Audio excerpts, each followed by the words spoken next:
छात्रों, किसी साहित्यकार किसी कवि की चार पंक्तियां हैं कि जीवन पथ पर थके पखेरु, बढ़े चलो हिम्मत मत हारो, पंखों में भविष्य बंदी है, मत अतीत की ओर निहारो।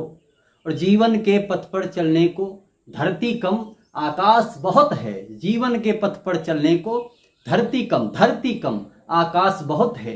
जाने क्यों तुमसे मिलने को आशा कम विश्वास बहुत है।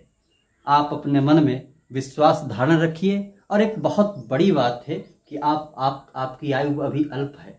आप कक्षा 9 में पढ़ते हैं, लेकिन आपके अंदर ये उत्साह है कि आपके पंखों में वो शक्ति है कि आपके लिए ये आकाश छोटा पड़ जाएगा। अपने लक्ष्य को बड़ा बनाइए। आइए, मैंने कहा था आज प्रताप नारायण मिश्र की जीवनी हम आपको प्रेषित करेंगे। सो आपके सम्मुख है कक्षा 9 हिंदी, प्रताप नारायण मिश्र जी का जीवन परिचय हम आपको समझा रहे हैं। जैसा कि मैंने पिछले वीडियो में बताया था, जीवनी किस तरह से लिखें कि आप एक कम समय में अच्छा जीवन परिचय लिख सकें।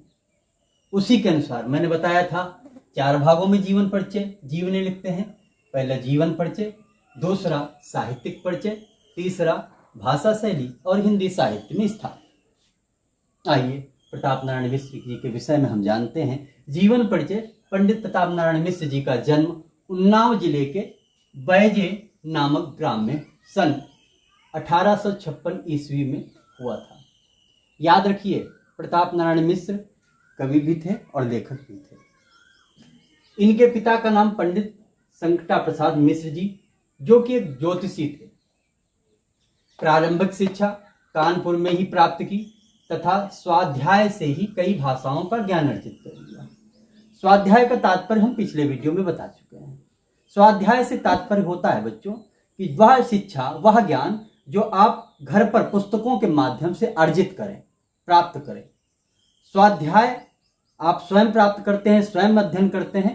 यह डिग्री कोई आपको विद्यालय में नहीं मिलती। आगे,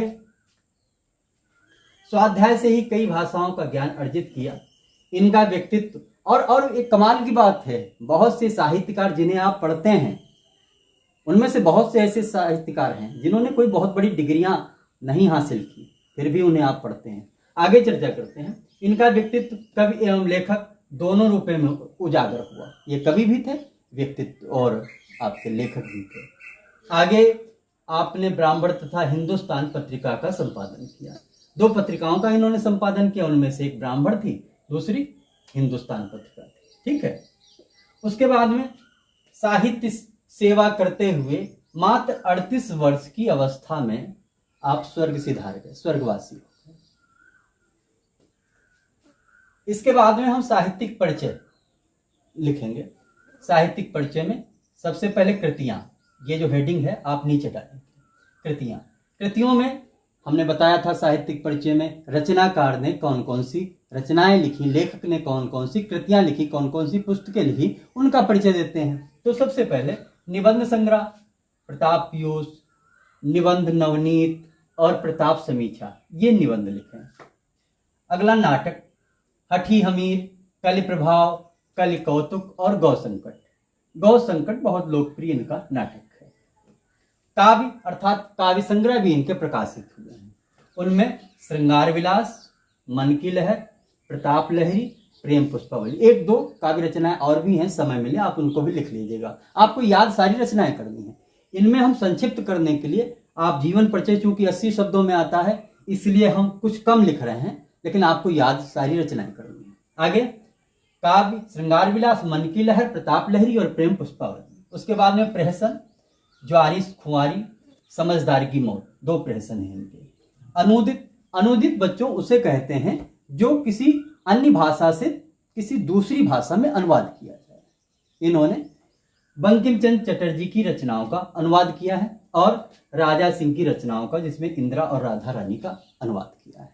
आगे इनकी भाषा शैली, 2 बातें होंगी, जीवन परिचय हो गया, आपका साहित्यिक परिचय हो गया। तीसरे महत्वपूर्ण, हम भाषा शैली पे प्रकाश डालते हैं साहित्यकार की, कैसी उसकी भाषा है रचनाओं में, साहित्य में उसने लिखा किस भाषा का प्रयोग किया है।